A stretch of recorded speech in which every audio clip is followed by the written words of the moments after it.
Guys, magre-repair po muna tayo ng ng mga repair. Marami po tayong tanggap na repair, mga putol pants, at saka ito po, mga re-repair na pantalon. Although wala naman siyang butas, lalagyan lang po natin ng parang pinaka niya.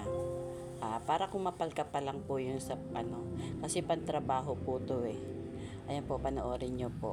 Hindi na po ako kukwento kasi ang aking throat ay medyo masakit-sakit. May upo po kasi tayo.